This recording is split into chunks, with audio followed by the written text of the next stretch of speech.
Hi, my name is Stefan Gonik. I'm an EFT practitioner, soulmate attraction mentor, and founder of the Soulmate Attraction Academy from singletosoulmate.me. Welcome to Love Talk Q&A, the place to be to get your questions answered about finding and keeping the love of your life. Now, this video is part of my Big Dating Mistakes series. I'm going to be talking about the actions speak louder than words trap. That is not what you're thinking, believe me. And this is a trap that I see women in particular fall into over and over and over again. It can apply to men too, but I really commonly see this in women.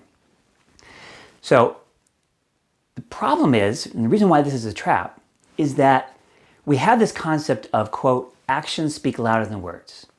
And if you say that to anybody, usually they'll go, yes, of course, actions speak louder than words. People mostly, or pretty much everybody agrees that that's true.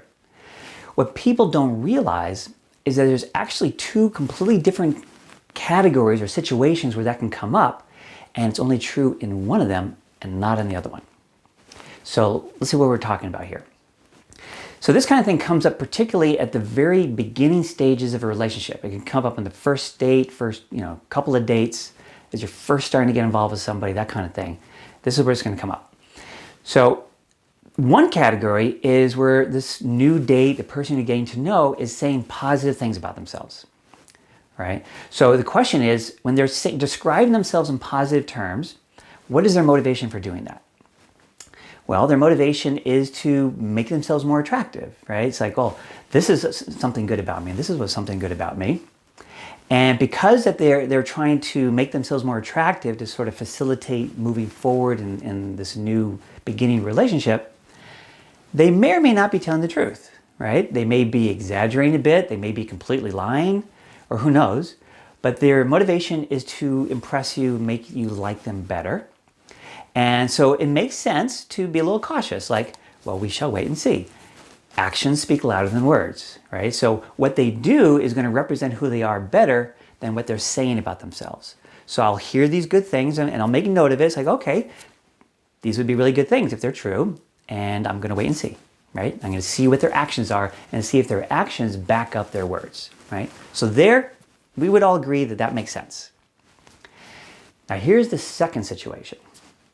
This is when people say negative things about themselves. Why would somebody say something negative about themselves? Well, it happens pretty regularly. When somebody's first going on dates, as they're getting to know each other, it may not happen on the very first date, but it will tend to happen pretty early on, where the person will feel a need to let you know what's going on for them. That's not necessarily a good thing about themselves, right? Now, what is their motivation for doing that? It's not to facilitate connection. It's not to impress you or to make it more likely that you'll like them and want to go forward with them. It's really kind of a caution. They're kind of letting you know that, well, I had this negative thing.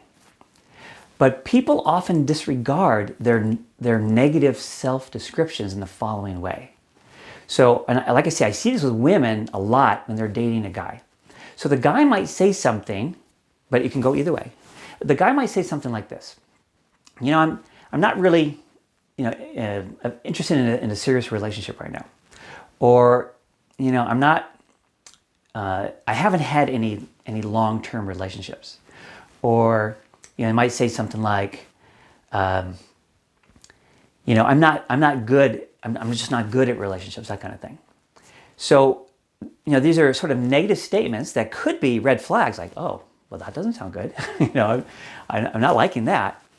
But their actions, when we're first meeting somebody, we're in a kind of an altered state, right? The honeymoon phase, we talk about it.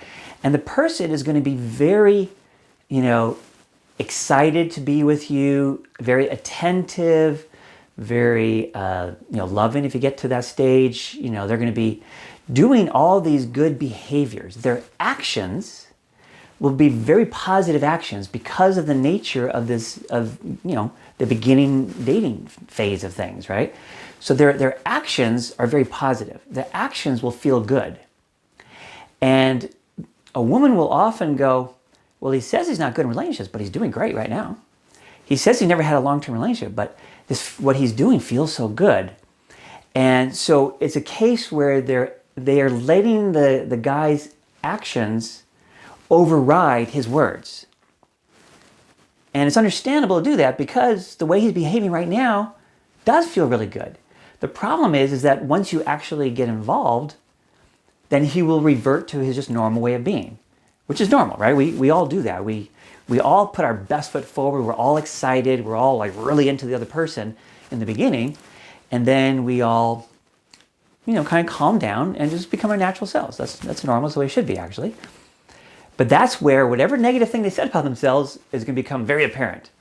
And the problem is that by that time, which could be a few months down the road, maybe even as many as 6 months down the road, lots of times the woman finds herself very emotionally bonded to the guy, and now she's having a hard time getting out. And so what she does there, she starts continuing to fool herself like, well, maybe I can help him change, right?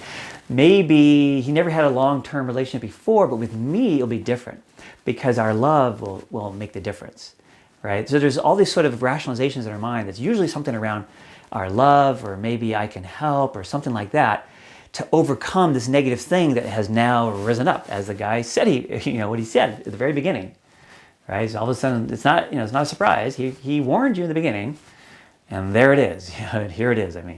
So basically, this idea, actions speak louder than words, becomes a trap. It trips you up, right? So you want to be very careful about this. So the interesting thing is when women, hear a guy say something positive about himself, women are cautious. Like they take that with a grain of salt. They're cautious about it. Wait and see attitude. Very appropriate. When a guy says something negative about himself, lots of times they disregard it. They don't notice it. They rationalize around it because his actions don't seem to match what he's saying. And they get caught by the actions speak louder than word trap. Don't be caught by that trap. If he says something negative about himself, notice it. Explore it. Talk more about it. Don't just let it pass by. It's like, oh, really? You've never had a long-term relationship? How long was your longest? Oh, only 2 months? Okay. Yeah, that isn't very long. Well, why do you think that is? And even no matter what he says, that could, that's really notice that he said that. Decide whether or not you want to do anything. Go forward, and from that kind of thing. So anyway, I hope this video will help you avoid this very common major dating mistake. And if you like this video, it would really mean a lot to me if you would click on the like button. It really helps me to know that people like it. And you're very welcome to subscribe to my channel to get more of these Love Talk Q&A videos. So anyway, I shall catch you on the next episode of Love Talk Q&A. Did you like this video? If so, click on the like button below, subscribe to this channel, and spread the love to your friends. And if you have questions about your love life, please submit them in the comments below, and your question just might appear in an upcoming episode of Love Talk Q&A. Also, if you would like to understand the 3 key blocks to finding love and how to attract your soulmate now, sign up for the free Finding the Love You Want mini course. Well, thank you for hanging out with me, and remember, no matter how long you've been trying, you really can have the life and love you long for. This is Stefan Gonick, International Love Coach from FindingTheLoveYouWant.com. Thank you so much for watching, and I'll catch you next time on Love Talk Q&A.